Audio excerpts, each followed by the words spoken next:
अस्सलाम वालेकुम जी। तो मुझे बिल्कुल भी ये अंदाजा नहीं था, बल्कि मुझे क्या और भी कुछ लोग हैं जिनका पॉइंट ऑफ व्यू ये था कि चूंकि पंजाब में इनकी अपनी हुकूमत है, चौधरी परवेज लाई साहब है, तो पंजाब में इनकी अपनी हुकूमत है तो कुछ ना कुछ ये लोगों को निकालेंगे। अंदाजा था कि हो सकता है कोई 10-15 हजार का करोड़ ये निकालने में कामयाब हो गए, और अगर इतना भी करोड़ लेकर ये लाहौर से चलते हैं कोई 10-15 हजार, तो ये एक बहुत बड़ा करोड़ तस्वर किया जाता है। लेकिन ऐसा नहीं हुआ। पहले तो मैं ये समझ रहा था कि लाहौर ये हो सकता है इसका साथ दे दे, क्योंकि लाहौर में ये इलेक्शन भी जीता हुआ है। लेकिन जब से इसकी हरकतें दुनिया के सामने आई हैं, पाकिस्तानियों के सामने, जिस तरह ये पहले साइफर पे नंगा हुआ, उसके बाद फिर इसने फौज के खिलाफ नाजेबा जबान इस्तेमाल की, और अब जो अरशद शरीफ की लाश पे ये गिद्ध सियासत कर रहा है, उसकी कड़ियां और उसके ताने बाने भी मिलते हैं खान साहब के साथ। तो लाहौरियों ने बहुत बुरे तरीके से इसे रिजेक्ट किया है। भाई जो इतलात हैं, अब किसी समझदार तजिया निगार का आप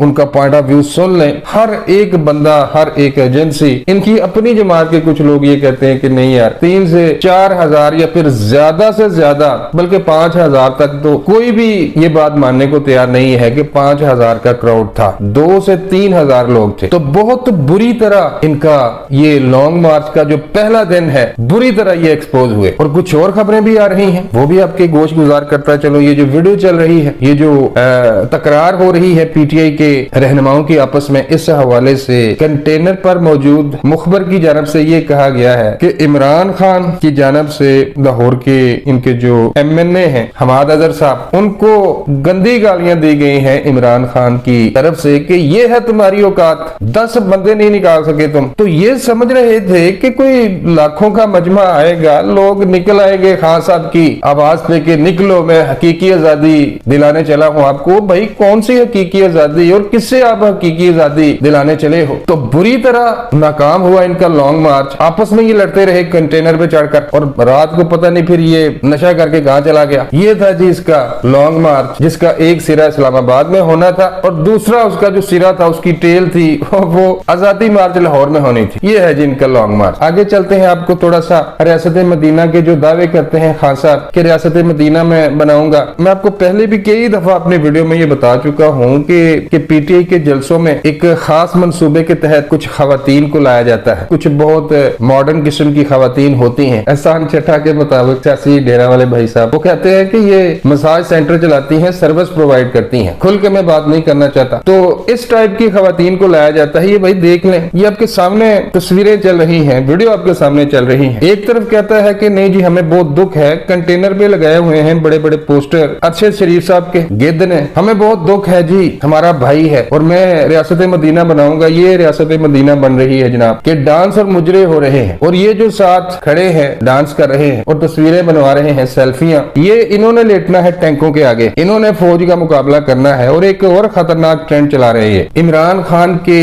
जलसों की या फिर इनकी तकरीरों के क्लिप लेकर साथ 1965 की जंग के मिली तराने, कौमी नगमे लगाए जा रहे हैं। यानी कि आवाम को ये तासुर देने की कोशिश की जा रही है कि हम जंग कर रहे हैं मुखालिफ कुव्वतों से। और मुखालिफिन कौन है जनाब? वो तो जाहिर सी बात है कि पीडीएम है, और दूसरी तरफ जिन्होंने प्रेस कॉन्फ्रेंस की है, जिनके खिलाफ ये रोज भौंकते हैं, झूठे इल्जाम लगाते हैं, लोगों के सामने आकर कहता है कि मैं बहुत बड़ा लीडर हूँ, किसी के सामने नहीं झुकता, और पर्दे के पीछे उनके पांव चाट रहा होता है। कल इसने जो तकरीरें की थी उसका भी बहुत सख्त रद्द-ए-अमल आने वाला है, ये भी मैं आपको पहले से बता देता हूँ। तो लोगों को ये कहता है कि मैं बहुत बड़ा लीडर हूँ, मैं रियासत मदीना बनाऊंगा, मैं फौज के सामने नहीं झुकता। दिन को बड़े बड़े बुलंदो बांग दावे, रात को उनके पांव में लेटा होता है कि बख्श दो मुझे। ओ भाई तुझे उन्होंने क्यों बख्शना है? अल्लाह से जाके माफी मांगो अपने गुनाहों की। तकलीफ इसलिए भी बहुत ज्यादा हो रही है कि ये आपके सामने इसकी हरकतें आ रही हैं। कभी तोशा खाना में पकड़ा जा रहा है, कभी फॉरेन फंडिंग में पकड़ा जा रहा है, कभी गंदी वीडियो में पकड़ा जा रहा है। तो इस फितने की असल औकात, इसका असल चेहरा आहिस्ता आहिस्ता दुनिया के सामने आता जा रहा है। और इसके गुस्से की असल वजह भी यही है कि हुकूमत इलेक्शन में देर कर रही है। जब तक हुकूमत इलेक्शन करवाएगी तब तक तो हो सकता है कि लोग पत्थर मारना शुरू कर दें इसे। तो पहले दिन लॉन्ग मार्च की बदतरीन नाकामी के बाद इसने फिर इदारों पर इल्जामात लगाए हैं, और डीजी आईएसआई का बाकायदा नाम लेकर उनको ये कहा है कि मेरे पास कुछ ऐसी बातें हैं, मुझे अपने मुल्क का बड़ी फिक्र है जनाब। तो नाम लेकर अब इदारों पर इल्जामात लगाए लगाए जा रहे हैं धमकी अमेज लहजे में। और दूसरी एक और खबर है जनाब, बहुत तशवीशनाक खबर है। चंद दिन पहले फैसल वाडा साहब ने जो गुफ्तगू की थी, जो उन्होंने बातें की थी, वो 100% दुरुस्त है। उन्होंने कहा था कि उन्हें लॉन्ग मार्च में खून और लाशें ही लाशें नजर आ रही हैं। और अब जो खबर निकलकर सामने आई है वो ये है कि इनका एक बदमाश इसने पाला हुआ है, अली अमीन गंडापुर। घर में माँ चाहे दूसरी बार सालन न देती हो, लेकिन इनकी नजरों में और दुनिया की नजरों में वो बदमाश बना हुआ है, लंबे लंबे बाल रखकर। तो अली अमीन गंडापुर के हवाले से ये कहा जा रहा है कि 1,500 से 2,000 कोई बाकायदा ट्रेंड शुदा, उनको बाकायदा तौर पर तरबियत की गई है, ट्रेंड किया गया है, वो दहशतगर्द किस्म के लोग हैं, जंगजू। हो सकता है कि उनको अफगानिस्तान से मंगवाया गया हो। भाई कुछ ऐसी बातें हैं कि हम वो खुलकर भी नहीं कर सकते। तो चूंकि लॉन्ग मार्च तो नाकाम हो गया जनाब, बंदा तो कोई निकला नहीं। इनके अपने वो जर खरीद गुलाम थे जो सोशल मीडिया में भी बैठे हुए हैं, जिनको हड्डी डाली जाती है और ये भौंकना शुरू कर देते हैं। तो उनके अलावा लाहौरियों ने तो भाई पूरी तरह से रिजेक्ट कर दिया है। अब ये अली अमीन गंडापुर के जरिए को 1500 2,000 ऐसे जंगजू इस लॉन्ग मार्च में शामिल करना चाहते हैं, ताकि आगे जाकर कोई 100, 150, 200 लाशें गिराई जाएं और फिर उस कत्लो गारत का इल्जाम लगाया जाए वफाकी हुकूमत पे या फिर एजेंसियों पे। जैसे अरशद शरीफ को खुद कत्ल करवाया, ताने बाने अब इसी तरफ जा रहे हैं। तो ये सब कुछ होने के बाद अब हुकूमत को चाहिए, भाई ये मेरी डिमांड नहीं है, ये 22 करोड़ पाकिस्तानियों का मुतालबा है। हो सकता है कि भाई वो सोच भी रहे हो हुकूमत और एस्टेब्लिशमेंट, क्योंकि इतना सब कुछ उसके सामने आ गया है। अब इमरान खान को गिरफ्तार ना करना वफाकी हुकूमत की जानब से, इमरान खान को अरशद शरीफ के